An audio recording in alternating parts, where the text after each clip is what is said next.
Hello everyone. Today I'm going to talk about the trauma care.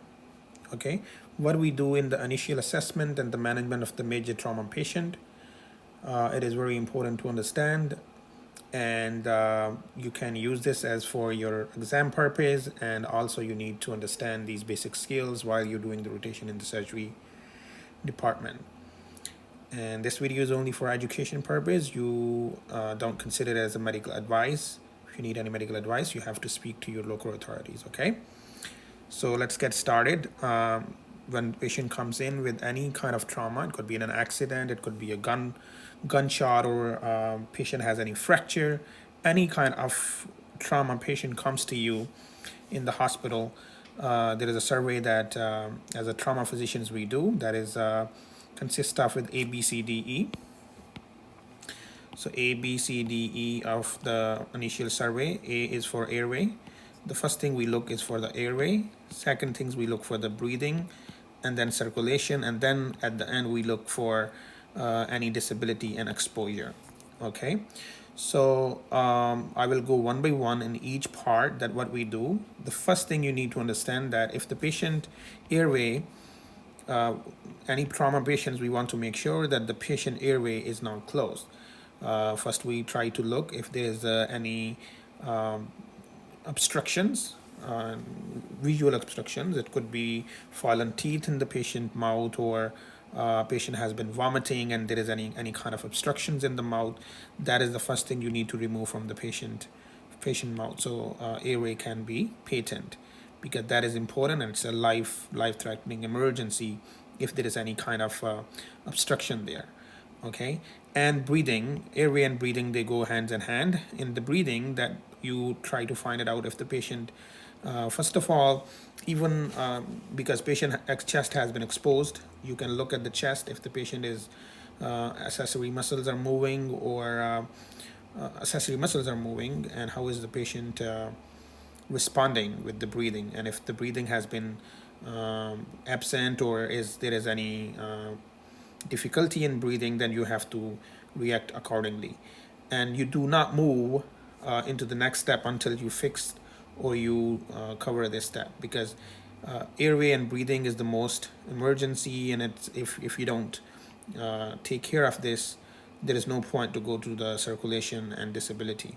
Okay, and patient could die if you don't take care of the airway and breathing. Second thing you need to understand is immobilization of the, if the patient has a spinal injury, you do not want to paralyze the patient. So you have to make sure that the patient's spine is immobilized. Either you can have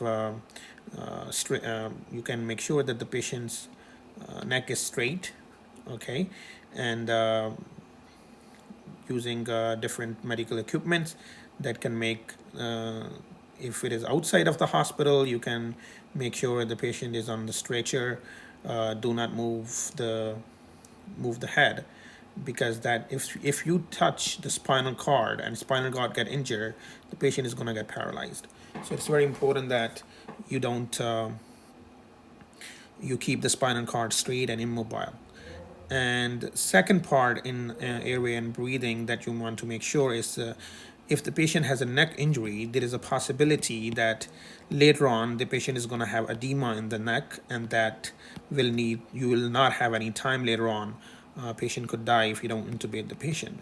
So it is very important that if the patient is coming with any kind of neck injury, you want to make sure that you pre-intubate the patient before even patients had an issue with the breathing. These are also very important things that we do. These are the non-surgical. You don't have to perform like any surgical procedure, but these are going to be done with every patient, and it doesn't matter what kind of trauma the patient has. So first you do the ECG monitoring leads. You put oxygen. You check for the oxygen saturation. You check for the temperature.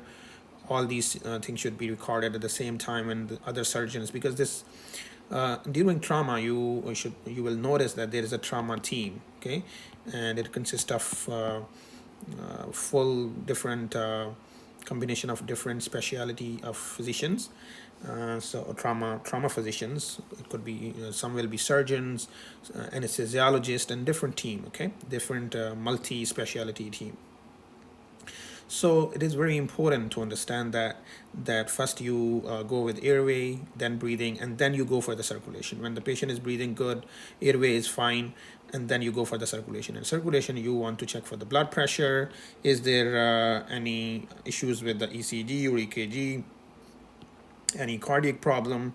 And then after that one, when this has been fixed, then you have to look for any kind of disability. If the patient, and in disability, you check for the glaucoma scale.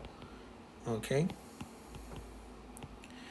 and in that one, you just want to make sure if the patient, how disability, like what are the different the trauma has affected. Is there is any surgery needed, or is there is any more fracture, things like that.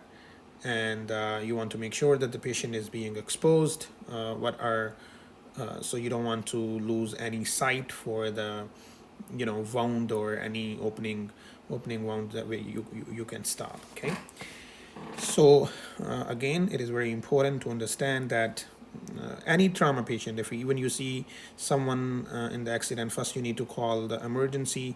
And if you want to help someone, please do not try to move that patient, because the most important thing is that we don't know if the patient has any skull fracture or neck fracture, but you want to make sure that the patient's neck is stable, because you don't want to make the patient paralyzed. Okay, thank you.